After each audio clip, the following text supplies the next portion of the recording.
¿Qué tal? Bienvenidos a esta entrevista especial aquí en el canal 28. Muchas gracias por acompañarnos el día de hoy. Vamos a hablar de una responsabilidad muy importante que se tiene en el ámbito nacional por parte de la Comisión Nacional de Hidrocarburos y un chihuahuense que se ha integrado a la misma.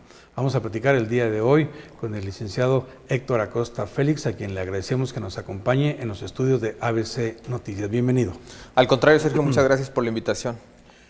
Es muy importante, indudablemente, la Comisión Nacional de Hidrocarburos en la coyuntura nacional y en este tiempo, con las reformas constitucionales que se han dado, y sobre todo en el aspecto internacional y en el aspecto económico. Los hidrocarburos es una pieza fundamental en el desarrollo del país. Te integras a la Comisión Nacional de Hidrocarburos y es una responsabilidad importante. Yo quisiera preguntar, ¿cuáles las facultades que tiene la Comisión para entender precisamente la función que realiza en el plano nacional? Muy bien. Bueno, en primer lugar, tendríamos que decir que la Comisión Nacional de Hidrocarburos es una nueva dependencia del gobierno federal que fundamentalmente va a ser la encargada de la licitación de los bloques en los que se va a hacer la exploración y extracción de gas y de petróleo fundamentalmente. Esta comisión ya existía, pero como un órgano desconcentrado y fundamentalmente tenía como actividad principal regular las actividades de petróleos mexicanos, porque esta era la única entidad mexicana, en este caso una paraestatal, que tenía facultades para poder aprovechar los recursos naturales, en este caso los hidrocarburos. Con la reforma que se da en 2013 y que prácticamente se viene a materializar este año, la Comisión Nacional pasa de ser un órgano desconcentrado de la Secretaría de Energía a ser una dependencia adicional en la Administración Pública Federal. Es decir, es una secretaría, por así decirlo, es una secretaría más del gobierno federal. Eso quiere decir que en un momento dado el presidente de la República decide quitar, poner, agregar, es decir, no hay una autonomía en esta dependencia. Bueno, esa es una parte interesante. Aunque es una dependencia, esta comisión, que está integrada por 7 comisionados, uno de ellos soy yo. Esta comisión tiene independencia desde el punto de vista técnico y autonomía desde el punto de vista de sus decisiones. Es decir, los integrantes que son solo propuestos por el presidente de la República a través de una terna son designados con el voto de las 2/3 partes del Senado de la República y una vez que se integran a la comisión obtienen una especie de inamovilidad por 5 años en el caso personal y por 7 en el caso del resto de los comisionados, en razón de que van siendo designados de manera escalonada con el propósito de que haya siempre una rotación en cuanto a sus integrantes. Pero una vez que son designados, obtienen una independencia de carácter técnico y autonomía desde el punto de vista de sus decisiones. ¿Y por qué es muy importante que tengan esa autonomía? ¿Qué temas van a tratar? Que es importante que no haya de ninguna manera la influencia o la intervención de otro tipo de intereses que no sean los estrictamente técnicos. Bueno, pues fundamentalmente la tarea más importante es sacar a convocatoria los espacios territoriales donde se van a hacer las actividades petroleras. Una vez que se han asignado los contratos a las empresas que participen en los procedimientos de concurso, esta comisión tiene las facultades de revisar el cumplimiento de los contratos y sobre todo, que es lo más importante, la recepción del hidrocarburo y la venta del hidrocarburo. Para esto se auxilia de una serie de organismos que, bueno, los vamos a ir platicando si les parece en el transcurso de la conversación. Es decir, tenemos el territorio nacional y en el territorio hay determinadas zonas susceptibles de explotación. Así es. ¿Esas áreas se necesita contratar a compañías o asociarse con compañías para la explotación de los mismos? ¿Ahí interviene la Comisión Nacional? Sí, así es. Vamos a tratar de hacer un breve antecedente de lo que era la forma de aprovechamiento de los hidrocarburos en México antes de la reforma de 2013 y después de la reforma.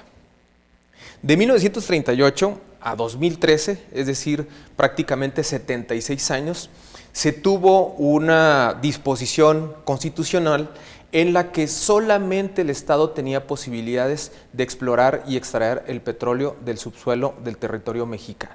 ¿Sí? Esto todos lo conocemos con la reforma y con la expropiación petrolera que hace el presidente Cárdenas en 1938, pues establece una prohibición absoluta para que cualquier compañía privada pueda hacer estas actividades. Pasan 76 años y después de una serie de intentos, un intento que hace en primer lugar el presidente Zedillo, luego lo intenta también hacer el presidente Fox, el presidente Calderón, y que se concretiza prácticamente en esta administración, se realiza una reforma y en esta reforma se da la posibilidad de la intervención, ahora sí, de empresas privadas que compitan con petróleos mexicanos para la determinación de la existencia de hidrocarburo y en su caso la extracción de hidrocarburo. Luego entonces, en todo ese proceso debe haber una serie de reglas y de situaciones en las que en condiciones de igualdad las empresas, tanto nacionales como extranjeras, van a competir para efecto de que se les adjudique un espacio territorial para actividades que están encaminadas a la detección de reservas petroleras y a su extracción. Una vez que estas son extraídas, hay una serie de contratos que indican de qué manera el Estado les va a pagar su participación en esa exploración y extracción. Es decir, el Estado les paga y ahí es donde interviene la Comisión Nacional de Hidrocarburos con las convocatorias o las licitaciones, el seguimiento, determinar quiénes ofrecen el mejor trato o el mejor ofrecimiento. Exactamente. La primera convocatoria que se aprobó es prácticamente una convocatoria reciente. Esta convocatoria se aprobó el día 11 de diciembre, salió publicada en el Diario Oficial y establece de forma adjunta las bases, que no es otra cosa más que las reglas a través de las cuales se va a llevar este concurso.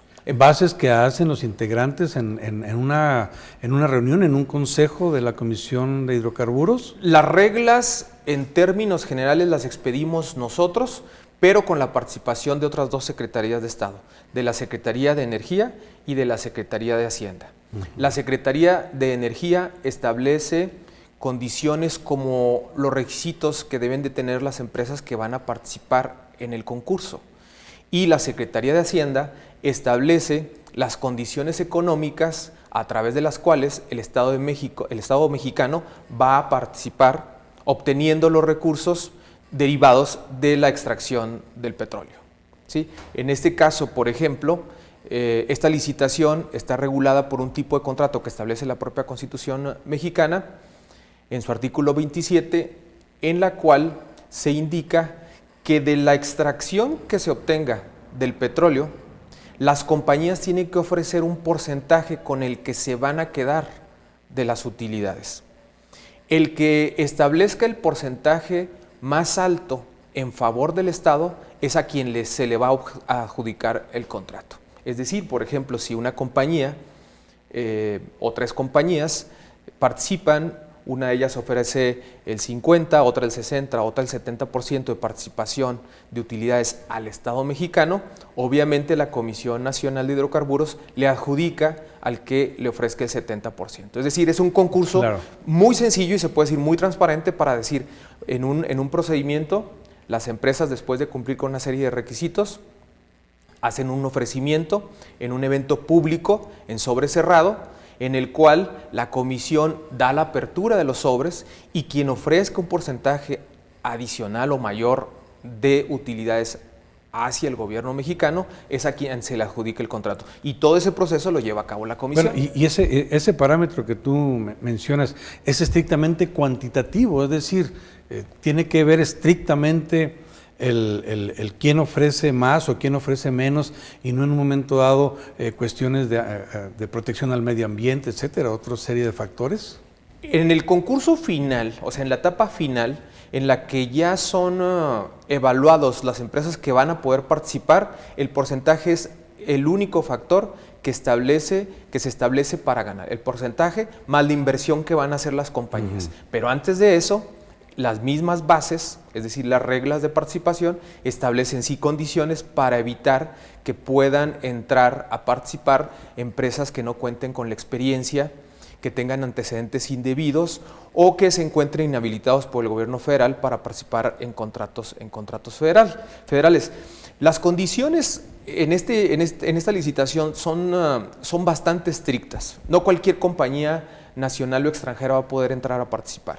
Por ejemplo, por mencionar algunos de los requisitos que son de carácter técnico, financiero y legal, en el caso de los requisitos financieros, las empresas tienen que demostrar que tienen activos por 10,000 millones de dólares y una calificación de grado de inversión. Estamos hablando que es una convocatoria para grandes consorcios. Grandes compañías o consorcios. Sí, si no cumplen con estos dos requisitos, por lo menos entonces una opción segunda es que tengan un capital contable de 1,000 millones de dólares. Es decir, en el primer caso, activos de 10,000 millones de dólares. Y en el segundo caso, un capital contable de 1,000 millones de dólares.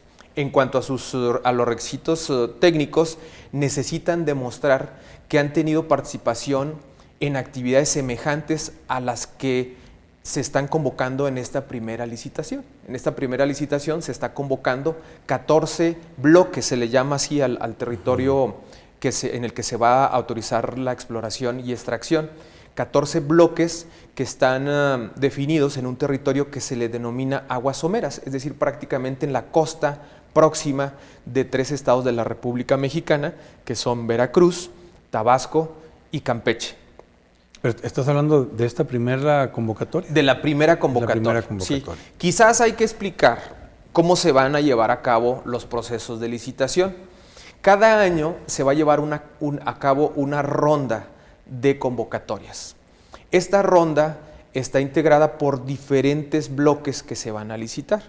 En la primera ronda, que va a ser la de 2015, la publicación salió este año, pero va realmente a realizarse durante 2015, se van a llevar por lo menos 5 licitaciones durante el año. La primera ya se llevó a cabo.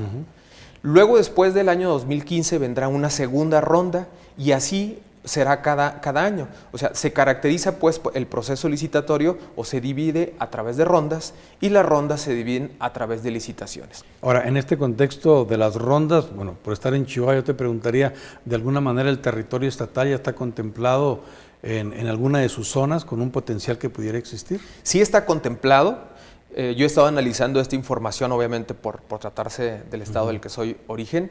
La información a la que he podido tener acceso para efectos de analizar esta posibilidad indican que por lo menos en la primera ronda no va a estar considerado territorio del estado de Chihuahua. En esta primera ronda... ¿Estás hablando de primera ronda del 2015? 2015, exactamente. Ajá. De 2015, lo que nos implicaría pues que la parte en la que es susceptible de encontrarse hidrocarburos en el estado de Chihuahua, podría ser sujeta a convocatoria quizás en el año 2016 o en el año 2017. Y quizás para completar la información, lo que se ha detectado que existe en la parte noreste del estado de Chihuahua son concentraciones de hidrocarburos que se le llaman no convencionales. Y se le llaman no convencionales porque no están en yacimientos como los conocemos comúnmente, en concentraciones líquidas, sino que se encuentran en concentraciones sólidas y tienen una denominación de yacimientos no convencionales. Y se tiene detectado pues que existen concentraciones principalmente de gas y de hidrocarburo en general. En esta decisión que tome la Comisión Nacional de Hidrocarburos de decidir desde el punto de vista cuantitativo y que se hacen algunos requisitos para evitar impacto al medio ambiente, hay una preocupación nacional por el método de extracción, los métodos que se utilizan que pueden ser muy violentos en cuanto a los métodos que se utilizan, esto del fracking. Así es. De alguna manera la Comisión Nacional de Hidrocarburos ¿ha visualizado como un riesgo, como un peligro, o hará un estudio específico para determinar que sea un método adecuado o no a utilizarse por las compañías? Bueno, la ley de hidrocarburos, que es la que regula nuestra actuación, establece que dentro de las características o requisitos que se tienen que establecer para efecto de autorizar la participación de empresas y emitir las convocatorias para la extracción de hidrocarburos, está la utilización de mejores prácticas de la industria a nivel internacional. Es decir, dentro de las facultades de la comisión estará determinar cuáles son aquellas técnicas que, cuidando el medio ambiente, pueden efectivamente llevarse a cabo en territorio nacional. Adicionalmente a la comisión se creó una agencia especial, que es la Agencia Nacional de Protección al Medio Ambiente en materia de hidrocarburos. Esta agencia va a ser la encargada de otorgar las autorizaciones a las empresas que vayan a hacer la extracción y en las cuales tendrá que analizar los impactos ambientales que se puedan generar a la naturaleza. Pero entonces, esta no depende de la comisión. Esta no depende de la comisión. La comisión establece determinados requisitos consultando a la agencia, y una vez que la comisión otorga el contrato, el contratista tiene que llevar a cabo todos los procedimientos legales para realizar sus actividades de exploración y extracción,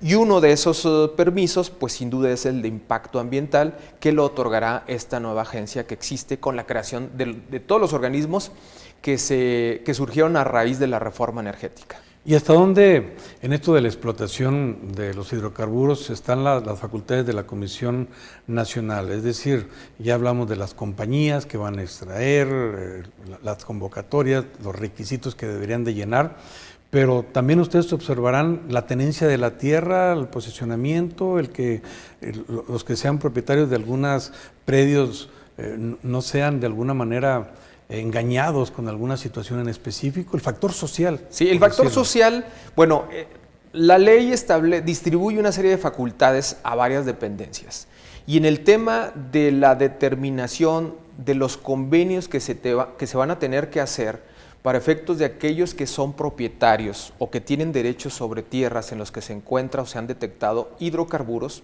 existe un proceso que no es llevado ante la comisión, repito, a través de una distribución de facultades.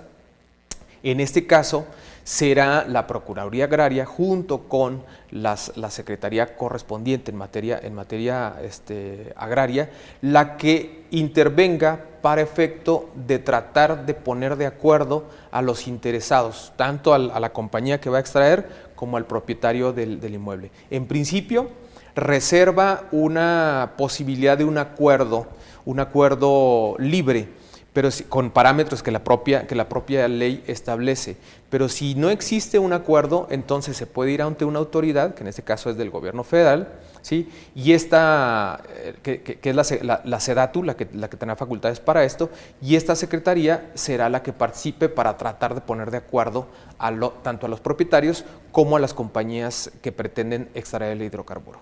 Pero de alguna manera la comisión tiene que sancionar también este paso final, decir, ya tenemos aquí el requisito de la posición legal, el trámite respectivo, es decir, no se estaría comprando un problema social cuando la comisión ya autoriza a una compañía la explotación y cuando vayan a explotar resulta que hay un ejido, un grupo de propietarios que se manifiestan y que sea un problema de otro tipo. Bueno, esta parte es muy interesante porque uno de los requisitos que nos establece la ley es que antes de emitir las convocatorias, la Secretaría de Energía junto con la Secretaría de Gobernación tienen que hacer un estudio que la ley le llama de impacto social.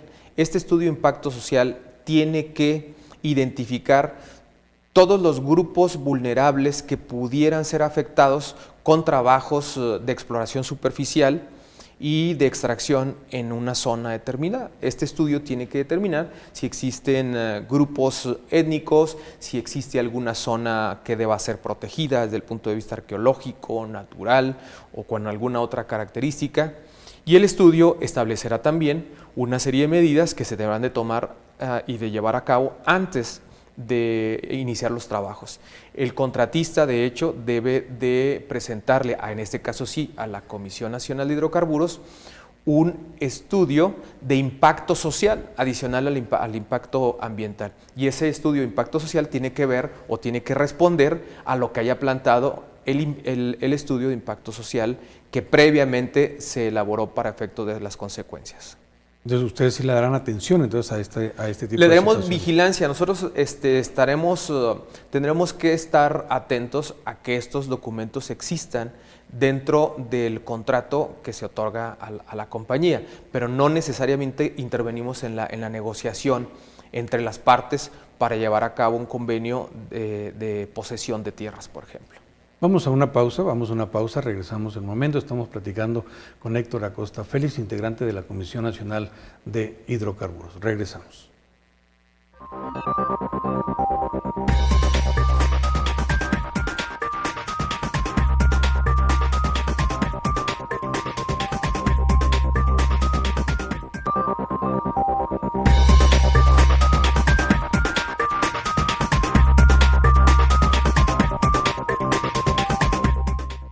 Estamos de regreso en esta entrevista especial aquí en el canal 28. Los hidrocarburos es para algunos quizás el equilibrio financiero del país, es decir, ante una problemática de financiamiento grave, el petróleo, los hidrocarburos puede ser otra vez una alternativa de salvación. La Comisión Nacional lo ve de esta manera. ¿Cuál es la perspectiva que tiene de los hidrocarburos en el futuro de México? Bueno, de hecho es el mandato constitucional que tiene la Comisión. La Comisión lo que busca es potencializar el aprovechamiento económico fundamentalmente de los hidrocarburos, también pensando de una forma sustentable, es decir, administrando de tal forma estos recursos naturales que no solamente sirvan para financiar los recursos de una administración, de la presente administración o de la siguiente administración, sino que sea el mayor número de generaciones los que se puedan beneficiar de la extracción y de la venta de hidrocarburos. En este caso, el tema es tan importante que representa para el país, y esta es una cifra prácticamente manejada en forma común, significa el 30% de los ingresos presupuestales federales de nuestro país, es decir, una tercera parte de todos los recursos destinados al gasto público provienen de los hidrocarburos. ¿Y están conscientes los integrantes de la comisión la grave responsabilidad que tienen ante el país por sus buenas o sus malas decisiones? De hecho, cuando aprobamos el día 11 de diciembre, que aprobamos esta convocatoria, al final, ya cuando votamos, yo solicité la palabra y traté de decir que a pesar de que fuera un acto administrativo dentro del gobierno, los integrantes de la comisión estábamos con absoluta conciencia de la decisión que estábamos tomando. Y una decisión no para nada menor, en razón de que estamos hablando del recurso económico y natural más valioso que tiene este país. Y adicionalmente estaba con ese acto rompiéndose un paradigma que duró durante prácticamente 80 años, que es el no aprovechamiento de los recursos a través de una empresa que no fuera del Estado. Entonces, con esta convocatoria se está abriendo el espacio para que compañías privadas puedan participar, y la responsabilidad que asumimos como comisionados al emitir la convocatoria, pues sin duda es muy alta, y creo yo, y así lo digo, creo que en los 7 integrantes de la comisión sí existe esta conciencia, definitivamente.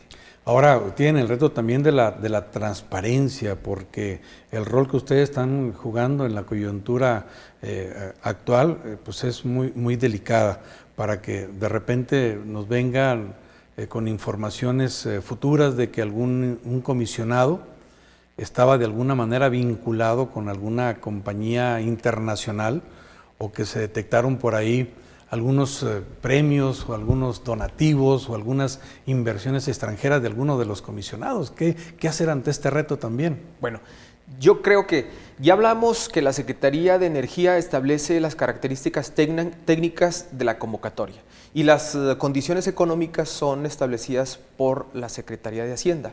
Entonces, ¿qué le toca a la Comisión Nacional de Hidrocarburos? En lo personal, yo pienso que le toca fundamentalmente otorgar transparencia al proceso de licitación. Esa es su actividad principal. Y de esta forma, de esta manera, la semana pasada, una semana después de que aprobamos la convocatoria, yo propuse al Pleno de la Comisión, que se denomina técnicamente órgano de gobierno, integrado por los 7 comisionados, que emitiéramos una declaración de intereses, es decir, que diéramos a conocer si nosotros hemos formado parte de forma interna en alguna empresa relacionada con el sector de hidrocarburos, si fuimos asesores, consejeros, proveedores, prestadores de servicios de alguna empresa de carácter petrolero, si actualmente tenemos algún interés de carácter personal, familiar o de negocio, ¿sí? Y también que manifestáramos que dimos a conocer en nuestra declaración patrimonial el universo total de nuestro patrimonio. Esta actividad o esta práctica que se denomina declaración o manifestación de intereses no es algo que se me haya ocurrido a mí de la nada, es una práctica que se utiliza en los países más avanzados del mundo. Cuando se realiza la evaluación de transparencia internacional, donde hace una escala de los países más transparentes hasta los más opacos, siempre vemos que en los primeros lugares aparecen los países europeos, fundamentalmente los escandinavos. Y cuando analizamos qué hacen en sus prácticas internas, encontramos una de ellas, esta práctica, que es una actividad o una declaración que hacen sus servidores públicos de definir cuál es su entorno de relaciones económicas o de intereses. Un servidor público tiene que decir en qué empresas ha trabajado, tiene que decir si en el momento de ser servidor público forma parte de alguna sociedad anónima o cualquier tipo de sociedad. O ha adoptado una posición antagónica también, ¿no? Porque Exactamente. se puede sentir enemigo personal porque lo despidieron. Se trata de... O no le aceptaron algún contrato. Completamente en algún tiempo, de acuerdo. ¿no? No solamente es para beneficiar, es una declaración que trata de evitar que uno beneficie a determinados actores, sino que también pueda perjudicar a determinados actores. Bueno, pues esta propuesta fue aceptada por el Pleno de la Comisión y la semana pasada hicimos pública nuestra declaración de intereses de los 7 comisionados. Y un dato muy interesante, es la primera autoridad mexicana en llevar a cabo esta práctica. Es una práctica que ha propuesto tanto Transparencia Internacional como Transparencia Mexicana, y una práctica que creemos que en muy poco tiempo va a tener que ser adoptada en la legislación mexicana. Eso es lo que yo iba a preguntarte, porque ese acto de voluntad debería de ser un acto obligatorio, ¿no? Así lo creo yo completamente. Un reglamento, quizás comenzando con lo que ustedes ya han manifestado, esa decisión que han tomado, pero imagínate que esto se extendiera en todos los niveles y en toda la administración pública de los federal, estatal y municipal. Sería algo extraordinario, ¿no? Así lo creo exactamente.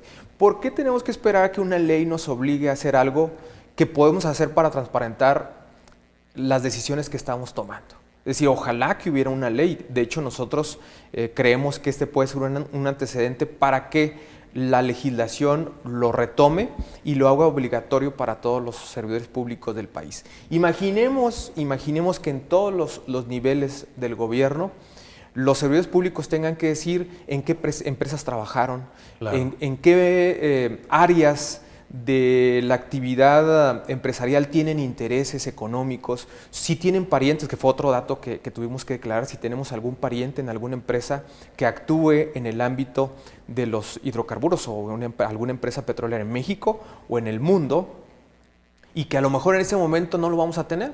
Pero ¿qué pasaría si, por ejemplo, dentro de un año que decidimos volver a presentar nuestra declaración, o sea, una vez al año, de repente algún comisionado, el hijo de un comisionado, o el hermano, o el primo, aparecen como un alto directivo derivado quizás de la posición del propio comisionado. Es información que tiene que conocer el público, y en la medida en la que no haya transparencia en las actividades que realizan sus autoridades, en esa medida va a haber duda respecto de las decisiones. Eso es muy importante, pero también es importante de alguna manera evitar que cuando termine alguno de los comisionados, al año y medio se vaya a dirigir una empresa petrolera. ¿De alguna manera se evita también esto? Sí, bueno, eso sí está, contemplado. Sí está contemplado en la Ley de Responsabilidades Federal. Sí existe la prohibición de que cualquier servidor público realice actividades o se incorpore a un sector en el cual le tocó supervisarlo, ¿no?, o regularlo. Un año, es un año el que se establece. Ahora, lo ideal también sería que las declaraciones patrimoniales pudieran ser públicas. O sea, claro, en lo personal yo pienso que las declaraciones patrimoniales deberían de ser públicas. Lamentablemente la situación actual del país hace que pues, no sea tan fácil que esto suceda, en razón de que la inseguridad podría ser presa a algunos servidores públicos honestos que han hecho su patrimonio de manera honesta, en relación con la posibilidad de que pudieran ser sujetos a alguna extorsión. Pero lamentablemente esta situación, que es muy legítima de protección para servidores públicos, pues lamentablemente es aprovechada por otros que no han hecho su fortuna de forma transparente, y que utilizan la figura de la posibilidad de no declarar públicamente su patrimonio, pues para escudarse también en este pretexto, ¿no?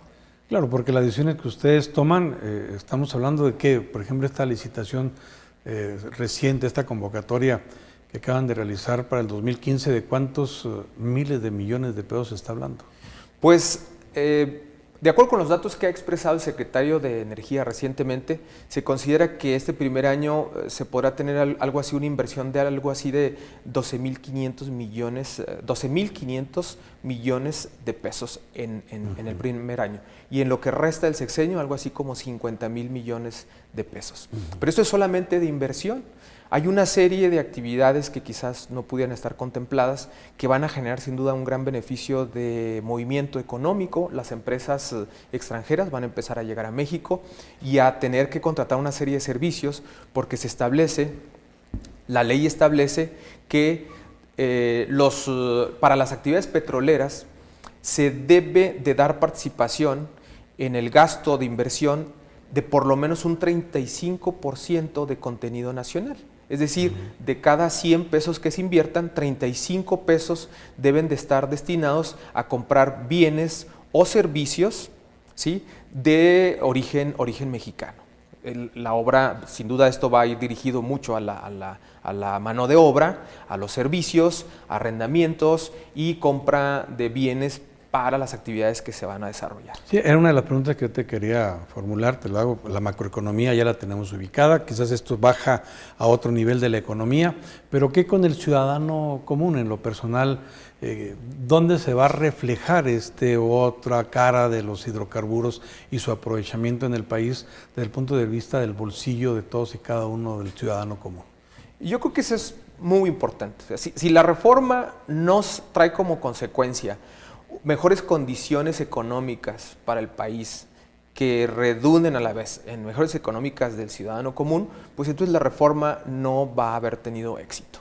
O sea, las modificaciones constitucionales que se hicieron fueron para efecto de que ingresaran mayores recursos, y al ingresar mayores recursos hubiera un mayor desarrollo económico. Este desarrollo económico va a tener que ser reflejado en el crecimiento económico del país. Y ese crecimiento económico siempre va directamente dirigido al bolsillo del ciudadano. Nosotros, ¿por qué vemos quizás en estos momentos una situación complicada para nuestra economía personal? Pues simplemente porque la economía tiene un crecimiento del menos del 2% anual. Con la reforma se espera que este índice de crecimiento sea mucho mayor y a la vez pues, redunde en beneficios económicos a los ciudadanos. Repito, si la reforma no va encaminada a eso, será una reforma que no realiza su función fundamental, que es mejorar las condiciones económicas del país. Ya me he visto algunas participaciones de lo que tú nos estás comentando en cuanto al control de los consorcios o compañías que vienen a explotar o extraer o identificar esta riqueza de hidrocarburos.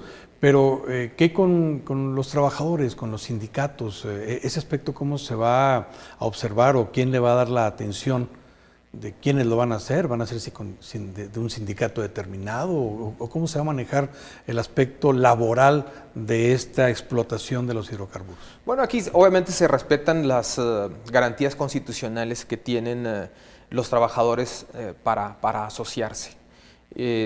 Sin embargo, lo que yo podría decir es la práctica internacional indica que los trabajadores de esta industria son los trabajadores mejor pagados, algunos de los trabajadores mejores pagados del mundo. Es decir, es una industria que genera ingresos desde el técnico más sencillo hasta los más altos directivos de las empresas. Los servicios que se van a tener que prestar van a implicar la utilización mano de obra masiva en las actividades.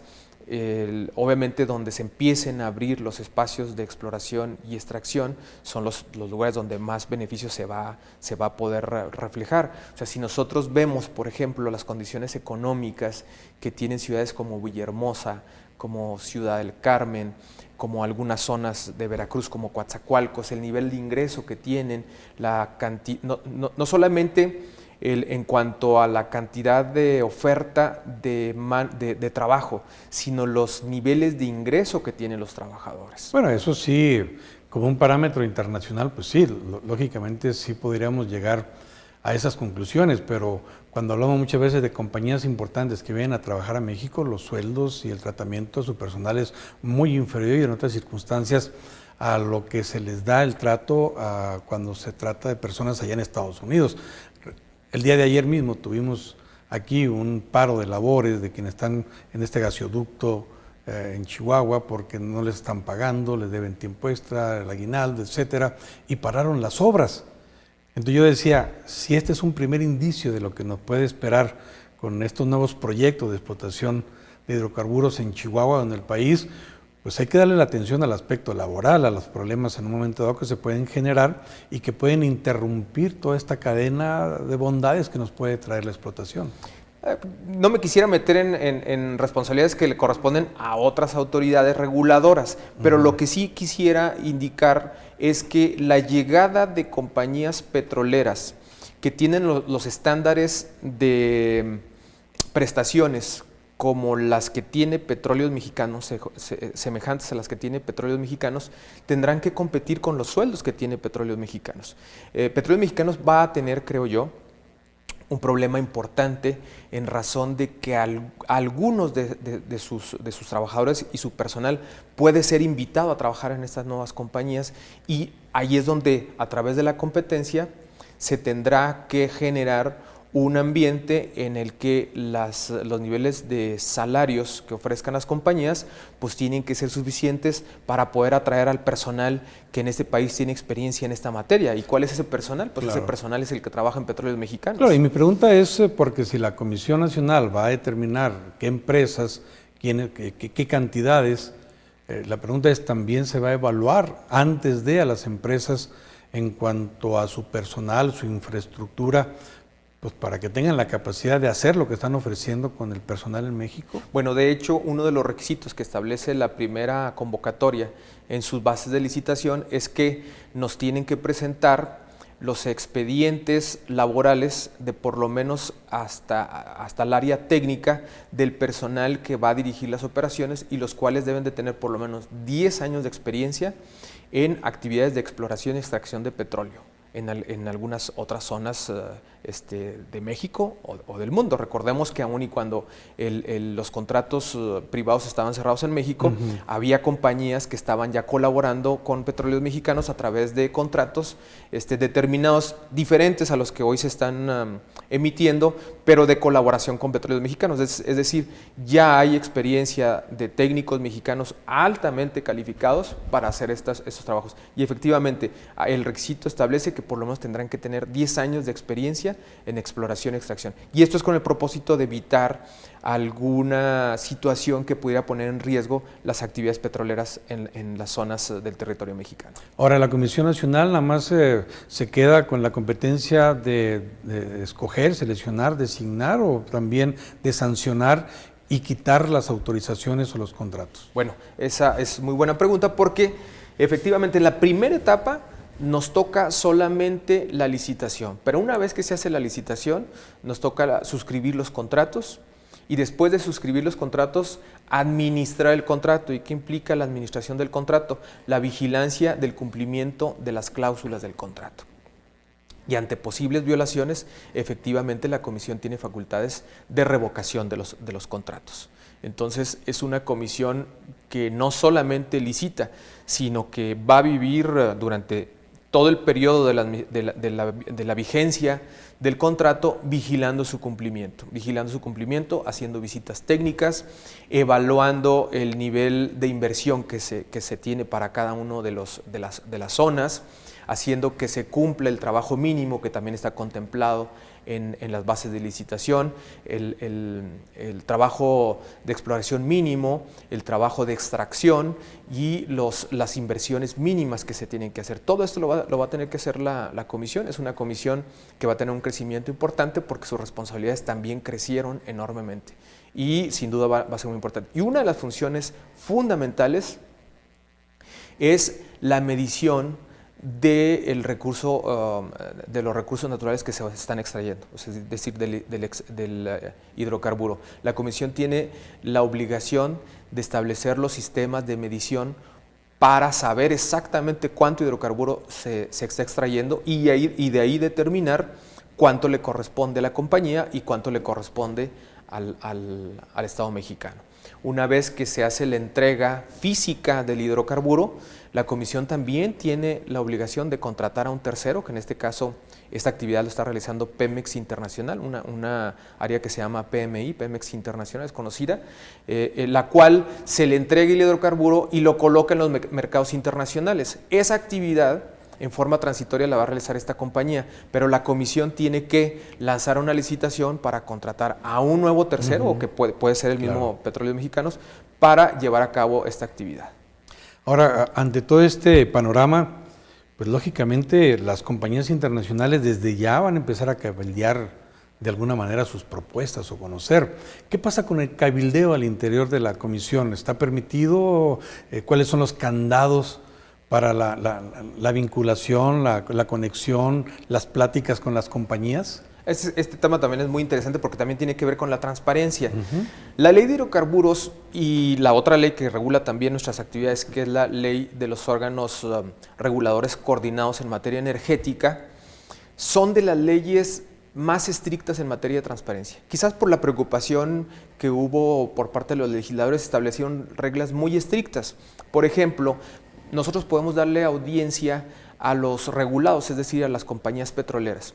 Para una audiencia, para que se les reciba en la comisión, se hace una solicitud y esta audiencia tiene que ser en las instalaciones de la comisión, en presencia de por lo menos 2 comisionados. La reunión tiene que ser grabada y tiene que levantarse una minuta de lo ahí expresado y atendido y firmada por quienes participaron. Adicionalmente, la ley establece, y las bases también lo confirmaron sin duda de esta manera, una vez que emitimos la convocatoria, queda prohibida toda audiencia que tenga que ver con la licitación. Cualquier pregunta, duda o aclaración que las compañías tengan en relación con la convocatoria, tiene que llevarse a cabo a través de medios electrónicos, es decir, por internet y ser respondida por internet. El contacto personal entre los comisionados y el resto del personal de la Comisión Nacional de Hidrocarburos y los participantes en la licitación o potenciales inclusive participantes está absolutamente prohibida. En la sesión que mencioné hace un momento donde hicimos la declaración de intereses, también aprobamos un código de ética y un código de conducta. El código de conducta nos prohíbe absolutamente a todos los servidores públicos O tener comida, reuniones. ¿A todos los servidores o estrictamente a los integrantes a los 7 integrantes de la comisión? A los 7 integrantes de la comisión especialmente, pero incluye a todos los servidores públicos de la Comisión Nacional de Hidrocarburos. Nosotros no podemos aceptar independientemente del puesto. Independientemente del puesto, sin duda, pues obviamente los que debemos de poner el ejemplo somos nosotros. Nos prohíbe tener una comida, reunión, aceptar obsequios, tener algún tipo de contrato, realizar algún tipo de actividad comercial con las empresas petroleras. O sea que si un día quieren mandar alguna compañía un jet invitando a los comisionados para que vean su infraestructura en Europa o en alguna parte del mundo, eso no se puede. Eso es una actividad común en otras partes del mundo, en México se prohibió. O sea, existe la posibilidad de que a invitación de una empresa con el propósito de que se vean sus instalaciones, su experiencia, pueda realizarse alguna visita por parte de las autoridades reguladoras a sus instalaciones. Y a veces, por ejemplo, en el Parlamento Europeo esto es permitido siempre y cuando los diputados del Parlamento Europeo tengan que expresar públicamente si los viáticos fueron pagados por el gobierno, fueron pagados por la empresa privada. En el caso de la legislación mexicana se prohibió absolutamente este tipo de actividades. Inclusive para las inspecciones que se hace a las plataformas petroleras de Pemex, los servidores públicos que hacen las inspecciones tienen prohibido inclusive comer en los comedores de petróleos mexicanos, que estamos hablando de plataformas que se encuentran a 100 o 200 kilómetros de la costa del Golfo de México. O sea, estamos tratando de establecer prohibiciones muy estrictas con el propósito de dar transparencia a todo el proceso. El panorama de energéticos hace un año era muy diferente al actual. Los precios han cambiado mucha visión y quizás de alguna manera las estrategias de la comisión, de alguna manera se tuvo que modificar algo al interior de la comisión o en la forma de pensar del futuro de México, de las acciones propias de ustedes. Bueno, a ver, para esta primera licitación, como lo decía anteriormente, se lanzaron a convocatoria 14 bloques. Se llama áreas contractuales, es decir, zonas territoriales donde se podrán hacer actividades que implican pues hacer exploración y extracción. En estas zonas se le denomina aguas someras porque están en la parte muy próxima a la costa.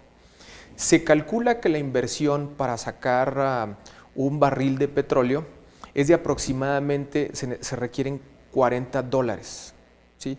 Perdón, se requieren $20. El precio del barril de petróleo cerró la semana pasada en poco menos de $50. Si cuesta producirlo $20, significa que todavía sigue siendo un negocio rentable para esta zona. Ese es un primer factor. Entre más complicado es extraer el petróleo, por obvias razones, es mayor la inversión. Cuando se trate de aguas profundas o ultra profundas, entonces se podrá pensar que los precios actuales del petróleo pudieran llegar a afectar la inversión. Sin embargo, la afectación no tanto está por el precio actual del petróleo que se pudiera extraer de estas zonas, sino más bien que las empresas petroleras, al vivir de los recursos del petróleo que venden, en estos momentos se encuentran con cajas afectadas y sus niveles de inversión pueden bajar. El hecho de que el nivel del precio del petróleo sea bajo no implica necesariamente un desinterés por parte de la comunidad empresarial internacional o mexicana para invertir en México, por una razón muy sencilla: son inversiones a muy largo plazo. Los contratos están establecidos para que duren 25 años. El precio del petróleo varía de un año a otro. Hace un año el precio estaba prácticamente $100, hoy está en menos de 50. Nadie sabemos en cuánto va a estar el precio dentro de 3 años, que podría ser fechas en las que pudieran darse las primeras exploraciones de estos campos que se están licitando.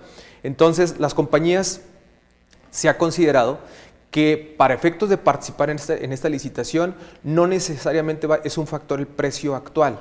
Para lo que sí es un factor es para los niveles de inversión y los recursos disponibles iniciales que van a tener. ¿Y cuál ha sido la percepción que tienen ustedes de las compañías internacionales con cómo se ha configurado internamente la Comisión Nacional, con sus primeras decisiones. ¿Qué han visualizado ustedes? Bueno, la retroalimentación que hemos tenido Sí. inclusive a través de evaluaciones formales que se han hecho, o sea, encuestas con directivos de empresas internacionales, les parece que es un modelo atractivo el que se está realizando en México.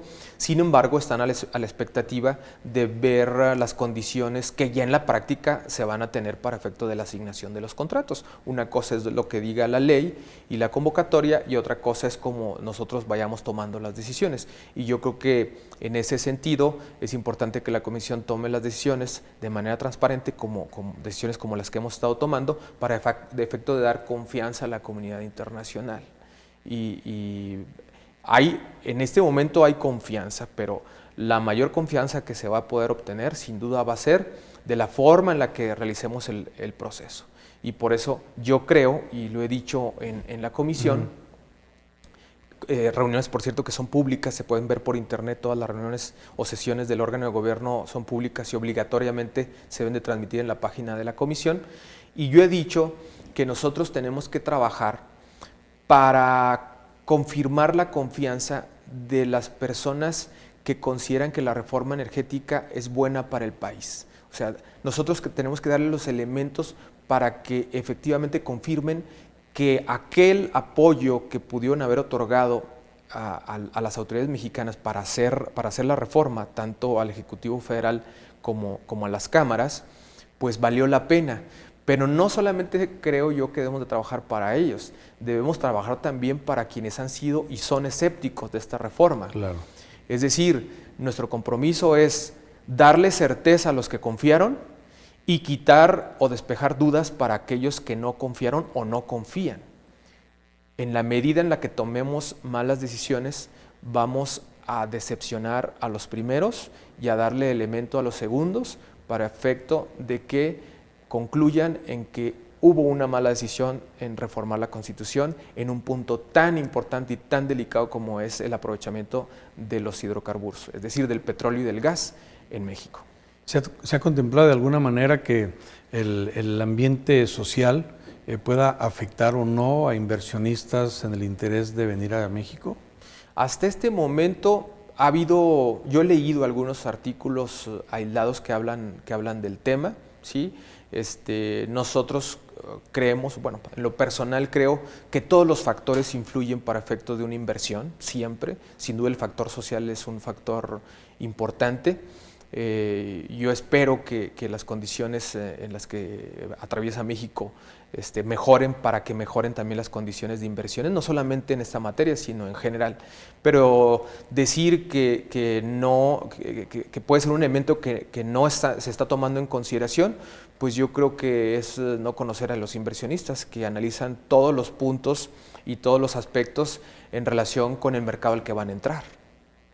Héctor, yo te agradezco mucho que nos hayas acompañado, el tiempo se nos ha terminado y ya sabes, como siempre, esta seguirá siendo tu casa, y cuando consideres oportuno platicar para que el público conozca del tema tan fundamental que es esta comisión y la materia que está tratando, pues que nos compartas a través del Canal 28. Al contrario, muchísimas gracias, me da mucho gusto poder platicar con mis paisanos sobre el tema tan importante como este, y agradezco muchísimo la invitación a Canal 28. Muchas gracias, Héctor. Y muchas gracias a ustedes por habernos acompañado.